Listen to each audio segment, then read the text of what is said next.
Se o seu foco é afinar a cintura sem precisar ir à academia, então faça esse treino comigo. E hoje o nosso desafio é o Tabata de afundo.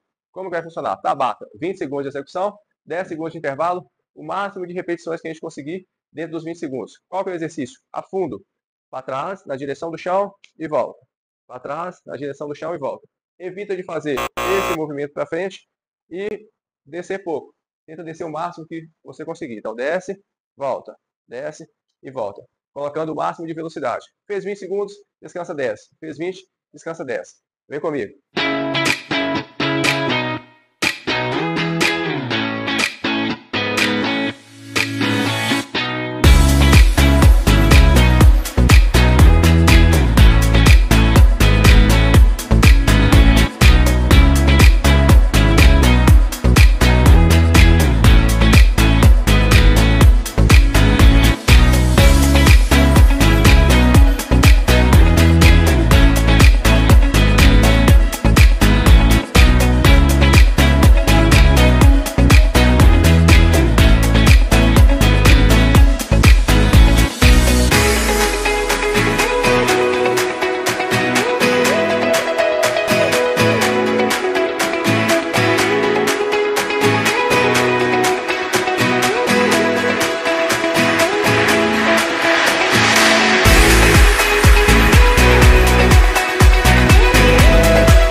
esse treino te ajudou, já deixa seu like, se inscreve no canal e ativa o sininho para você não perder os próximos treinos do nosso desafio.